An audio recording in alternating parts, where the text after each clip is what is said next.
Praise the Lord hallelujah.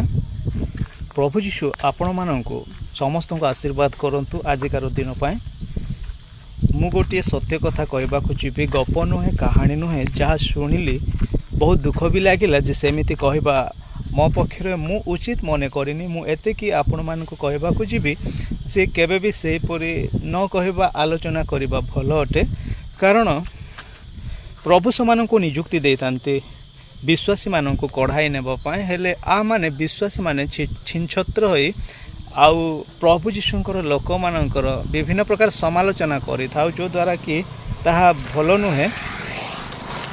से कथाटी कौन मु आपण मानकु कहबाकू जीवी, दिने गप नुहे किंबा कौनसी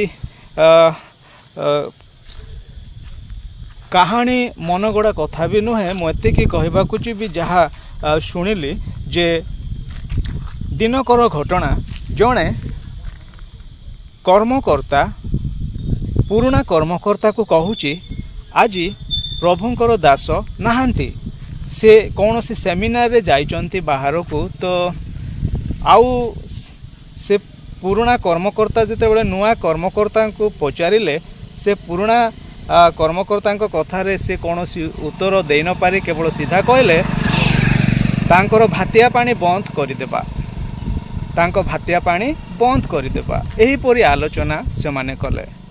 देखंतु जे कि सदा सर्वदा मु जानिबा प्रकारे से प्रभुंकर दास सदा सदा सर्वदा प्रभुंको पाए विश्वासी माननको कढ़ाई नौचंती।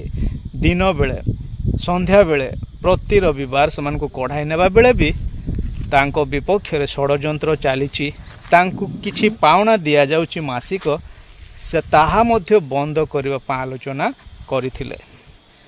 तो से समय जीशु को जेपरि कि शास्त्री फारुसी माने करुथिले, आज मध्य सेमिति चलची सोसाइटी रे मंडली रे। तो यह विश्वासी मानक एक दुखदायक विषय, विभ्रांतकर विषय कहले किछि भूल हम ना, किंतु आमाने से परि न करू। देखंतु जदि आमाने प्रभुंक लोकंक विरुद्ध रे जाऊ तो कौन घटे जीवन रे। मु वाक्य कहू नाई, जहाँ शुणिली ताहार मतव्यक्त फीडबैक रखुची। तो मु कि आपण माने से परि करबा उचित नुहे जे प्रभुंक विरुद्ध रे जे कौनसी लोक जहाँ भी करे प्रभु निहाते विचार करिवे।